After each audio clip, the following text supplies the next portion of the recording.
ചിലപ്പോൾ രാവിലെ എണീച്ച അവിടെ സഹായിക്കാൻ്റെ ഒരു ചോദ്യമുണ്ട്, അസു ഞാൻ മുട്ടിയും മൈദയും കൂടിയിട്ട് ഒരു ഐറ്റംസ് ഉണ്ടാക്കലില്ലേ, അതൊന്നും ഉണ്ടാക്കി തരുമോ, നന്നായി വിശക്കുന്നുണ്ട് കേട്ടാന്ന്. അപ്പോൾ ഉണ്ടാക്കിയ ഒരു സാധനമാണ് കേട്ടോ ഇത്. അപ്പോൾ അതിനായിട്ട് ഞാനിത് ആദ്യം തന്നെ ഒരു മിക്സിൻ്റെ ജാർ എടുത്ത് വെച്ചിട്ടുണ്ട്. അതിലേക്ക് 4 മുട്ട പൊട്ടിച്ച് വെച്ച് കൊടുക്കുന്നുണ്ട് കേട്ടോ. അങ്ങനെ മുട്ട തട്ടിമുട്ടി പൊട്ടിച്ച് ഒഴിച്ച് കൊടുത്തു. ഇനി അതിലേക്ക് 1/2 കപ്പ് മൈദയും കൂടെ ചേർത്ത് കൊടുത്തിട്ടുണ്ട്. ശേഷം അതിലേക്ക് ഞാൻ 2.5 സ്പൂണ് പഞ്ചസാര ചേർത്ത് കൊടുത്തിട്ടുണ്ട്. പിന്നെ അതിലേക്ക് 1/2 സ്പൂണ് പാൽപ്പൊടിയും കൂടെ ചേർത്ത് കൊടുത്തു കേട്ടോ. പിന്നെ അതിലേക്ക് അല്പം ഉപ്പ് കേട്ടോ, മധുരം ഒന്ന് ബാലൻസ് ചെയ്യാൻ വേണ്ടി ഉപ്പിട്ട് കൊടുത്തിട്ടുണ്ട്. പിന്നെ അല്പം ഗരം മസാലപ്പൊടി, പിന്നെ ഒരു കളറിനായിട്ട് ഞാൻ മഞ്ഞൾപ്പൊടിയും കൂടെ ഒരു നുള്ളി ചേർത്ത് കൊടുത്തിട്ടുണ്ട്.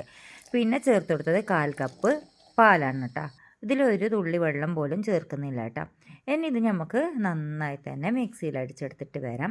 അടിച്ചതിന് ശേഷം അതിലേക്ക് ബേക്കിംഗ് പൗഡർ ഉണ്ടല്ലോ, അത് നമുക്ക് ഒരു 1/4 ടീസ്പൂൺ അളവിൽ കേട്ടോ, കുറച്ച് ചേർക്കേണ്ട ആവശ്യമുള്ളൂ. അതും കൂടി ഇട്ടിട്ട് നമുക്ക് നന്നായി ഒന്ന് മിക്സിയിൽ അടിച്ചെടുത്തിട്ട് വരാം. അങ്ങനെ നമ്മുടെ ബാറ്റർ തയ്യാറായിട്ടുണ്ട്. ഇനി നമുക്ക് ഒരു ചെറിയൊരു നോൺ സ്റ്റിക്കിൻ്റെ തവന വെച്ച് കൊടുത്തിട്ടുണ്ട്, ഫ്രൈ പാന്. അതിലേക്ക് ഞാൻ മിൽമ നെയ്യ് ചേർത്ത് കൊടുത്തിട്ടുണ്ട് കേട്ടോ.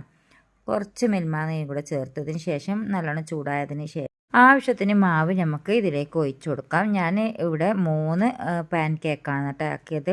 നമ്മൾ മുമ്പിൽ ഇതിനെ മുട്ട മറിച്ച അങ്ങനെയല്ലെന്ന് പറയട്ടോ. ഇപ്പം നോക്കുമ്പോൾ അതിന് പുതിയ പേരെല്ലാം വന്നിട്ടുണ്ട്, പാൻ കേക്ക് എന്നെല്ലാം വന്നിട്ടുണ്ട് കേട്ടോ. ഓരോ കാലത്തിൻ്റെ ഓരോ പോക്കേ. അപ്പോൾ ഇത് നമ്മൾ ചെറിയ ഫ്ലെയിമിലിട്ടിട്ടൊന്ന് മൂടി വെച്ചിട്ടൊന്ന് വേവിച്ചെടുക്കാം. എന്നിട്ട് ആയതിന് ശേഷം ഒന്ന് തിരിച്ചിട്ട് കൊടുക്കാം.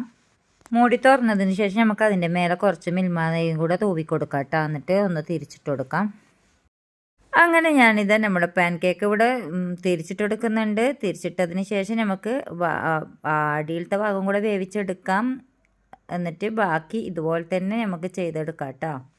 അപ്പോൾ ഈ കുഞ്ഞു പാൻ കേക്കിൻ്റെ വീഡിയോ നിങ്ങൾക്ക് ഇഷ്ടമായെങ്കിൽ ലൈക്ക് ചെയ്യാൻ മറക്കരുത്, അതുപോലെ ഷെയർ ചെയ്യാനും മറക്കരുത്. അപ്പോൾ വീണ്ടും ഒരു നല്ലൊരു വീഡിയോ ആയിട്ട് കാണാം ഇൻഷാ അല്ലാ.